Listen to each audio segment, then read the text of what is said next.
तो इस वीडियो में बात करेंगे अनरियल इंजन 5 के बारे में, कुछ नए अपडेट्स के बारे में। जैसा आपको पता हो, अगर आप गेमिंग इंडस्ट्री में हो या फिर अगर आप 3D इंडस्ट्री में एंट्री लिए ही हो, अनरियल इंजन पे आप रेंडरिंग वगैरह कर सकते। गेमिंग इंजन है वो, प्लस वहाँ पे प्रोडक्शन के भी चीज़ें आप कर सकते हो, जैसे कि 3D रेंडर्स निकालना या बहुत सारी चीज़ें वैसे। ठीक है, अभी रिसेंटली अनरियल इंजन 5.4 रिलीज़ हुआ है और उसके साथ बहुत सारी नई चीज़ें आई हैं। जैसे कि उसमें क्या क्या है, सबसे पहला है रेंडरिंग। ठीक है, रेंडरिंग में हमारा क्या आता है, रेंडरिंग में आता है कि पहले जो था हमारा रेंडरिंग थोड़ा सा स्लो फील होता था, थोड़ा सा लैगी फील होता था, शैडोज़ उतने अच्छे से नहीं बनते थे, लाइट सही से नहीं आ पाता था।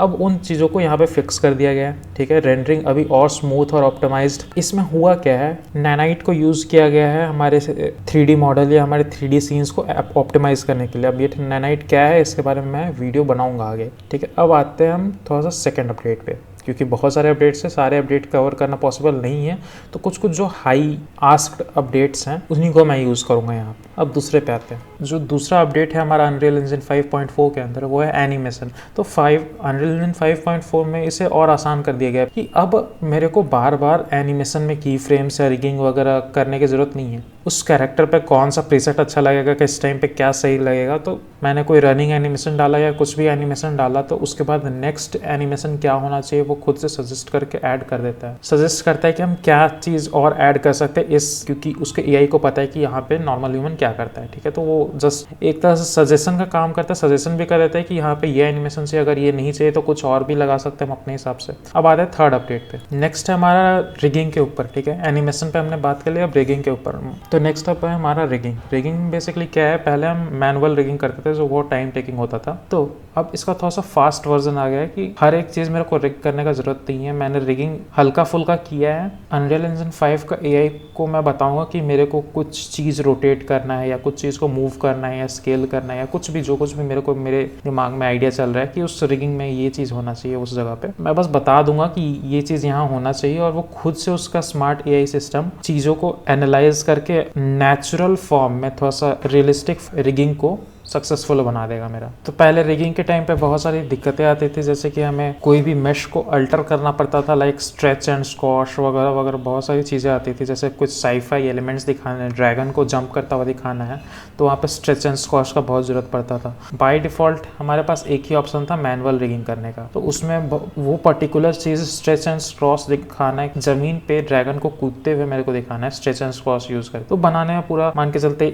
1 घंटा 2 घंटा लग जाता था, पर अब वो टाइम कम हो गया है। मेटा ह्यूमन, जैसा कि हम जानते हैं, हमें कैरेक्टर बनाने के लिए अलग अलग सॉफ्टवेयर पे स्विच करना पड़ता है, माया, ब्लेंडर, मैक्स वगैरह वगैरह अलग अलग चीज़ों पे शिफ्ट करना पड़ता था अभी तक। ठीक है, पर अनरियल इंजन 5.4 के आने के बाद से अब ये चीज़ थोड़ा सा और मॉडर्न हो गया। अगर मैंने डिसाइड किया है सब कुछ मेरे को अनरियल इंजन 5.4 के ऊपर ही चाहिए, तो हर एक चीज़ मैं 5.4 के ऊपर कर सकता हूँ। अब कैरेक्टर बना सकते हैं पूरा का पूरा, हर एक चीज़ टेक्सचर वगैरह सब कर सकते हैं। तो ये थोड़ा और एडवांस हो चुका है अभी। अगर मेरे को कुछ भी एनिमेशन करना है, किसी भी कैरेक्टर को स्माइल करते हुए दिखाना है, तो मेरे को जरूरत नहीं कि मैं बार बार अनरियल इंजन 5 से एक्सपोर्ट करके दोबारा माया पे लाऊं या फिर अनरियल इंजन 5 से ब्लेंडर पे ले जाऊं, फिर वहां से ला के अनरियल इंजन 5 पे लाऊं। मैं डायरेक्टली अनरियल इंजन 5 के ऊपर एनिमेशन कर सकता हूँ, या फिर जो कुछ भी करना है मैं अनरियल इंजन 5 के ऊपर करूंगा और वहीं से मैं आगे पाइपलाइन में बढ़ जाऊंगा। मेरे को बार बार स्विच करने का जरूरत नहीं है सॉफ्टवेयर को। तो ये एक अच्छा चीज़ आ गया। आते हैं नेक्स्ट अपडेट पे। हर 3D मॉडलिंग आर्टिस्ट या कोई भी टेक्सचरिंग एनिमेशन आर्टिस्ट को हर समय कहीं ना कहीं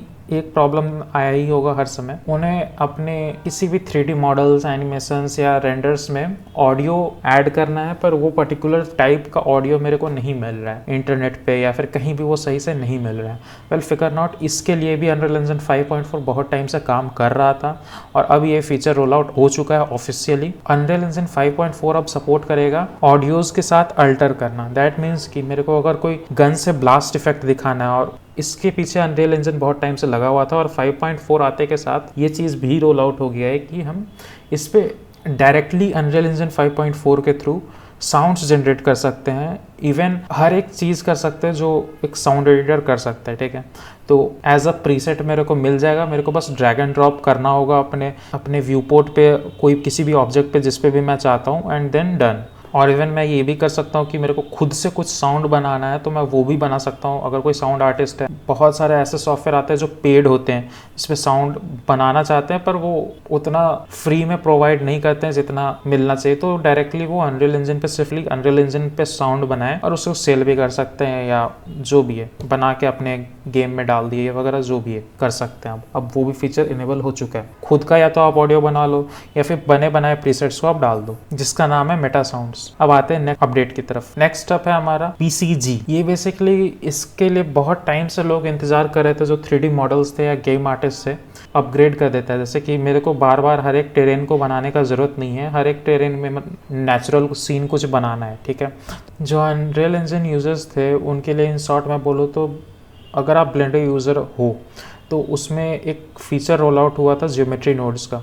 तो जिनको जो ज्योमेट्री नोड्स समझ चुके हैं कैसे काम करता है, प्रोसीड्यूरल लैंडस्केप या कोई भी चीज़ें प्रोसीड्यूरली कैसे बनाते हैं बिना किसी चीज़ को मॉडल किए, तो अनरियल इंजन का 5.4 फीचर जो है हमारा प्रोसीड्यूरल एनवायरनमेंट जनरेटर, वो भी एग्जैक्टली उसी फ्रेमवर्क पे काम करता है, जिसमें मेरे को एक भी चीज़ खुद से मैनुअली किसी भी चीज़ को बनाने का ज़रूरत नहीं है। वो प्रोसीड्यूरली ऑटोमेटिक क्रिएट हो जाएंगे सीन्स। मेरे को हर एक चीज़ों को, पत्थर को अलग अलग या फिर हर एक पेड़ को अलग अलग लगाने का ज़रूरत नहीं। किस जगह पे सही लग रहा है वो रैंडमली जनरेट करेगा। अगर मेरे को पसंद आया तो मैं रख सकता हूँ और उसमें मॉडिफिकेशंस भी कर सकता हूँ खुद के हिसाब से। फिर जो लास्ट फीचर है हमारा वो है क्रॉस प्लेटफॉर्म फीचर।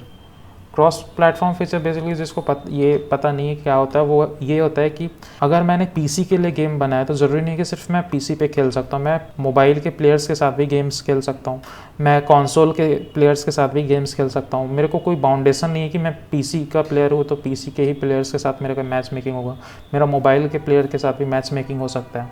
तो ये अभी बहुत ज़्यादा बाउंड्रीज हैं बहुत सारे गेम्स में कि हम पीसी के गेम्स पीसी पे ही खेल सकते हैं, मोबाइल के गेम्स मोबाइल पे ही खेल सकते हैं, फिक्स करते हैं। जैसे कि फोर्टनाइट, ठीक है, फोर्टनाइट एक ऐसा गेम है जो इस बाउंड्री को हटाता है। मैं पीसी पे हूँ पर मेरा फ्रेंड मोबाइल पे है और उसका फ्रेंड किसी और कंसोल पे है, तो हम तीनों एक मैच खेल सकते हैं बिना किसी लिमिटेशन के। तो फोर्टनाइट इस चीज़ को फिक्स कर रहा था, ठीक है। यही सेम चीज़ एज अ फीचर हमारा अनरियल इंजन 5.4 के अंदर आ गया है कि हम क्रॉस प्लेटफॉर्म वीडियो गेम्स या प्रोडक्शन चीज़ें बना सकते हैं, ठीक है। तो इससे होगा क्या, हमारी ऑडियंस बढ़ेगी, रीच बढ़ेगा, कि हमारे गेम का रीच बढ़ेगा। जो सिर्फ प्ले स्टेशन एक्सक्लूसिव गेम्स होते थे अब वो प्ले स्टेशन से एक्सक्लूसिव नहीं रहेंगे, सिर्फ हर एक कोई खेल सकता है। पीसी गेमर खेल सकता है, एंड्रॉयड गेमर खेल सकता है, कंसोल गेमर खेल सकता है, सब कोई खेल सकता है एक दूसरे के साथ, और मेरे गेम का जो रीच था वो बढ़ जाएगा। तो ये था इस वीडियो का कुछ लिमिटेड चुना ऐसा अपडेट जो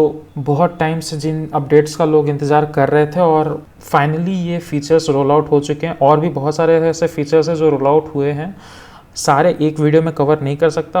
अगर इसका पार्ट 2 अगर आप लोग डिमांड करते हो पार्ट 2 का, तो मैं इसका पार्ट 2 भी बना दूंगा कि कौन कौन से और फीचर हैं इनके अलावा जो रोल आउट हुए हैं, ठीक है। तो उनके बारे नेक्स्ट वीडियो में बात करेंगे। अभी इस वीडियो को मैं यहीं तक रखता हूँ, तब तक के लिए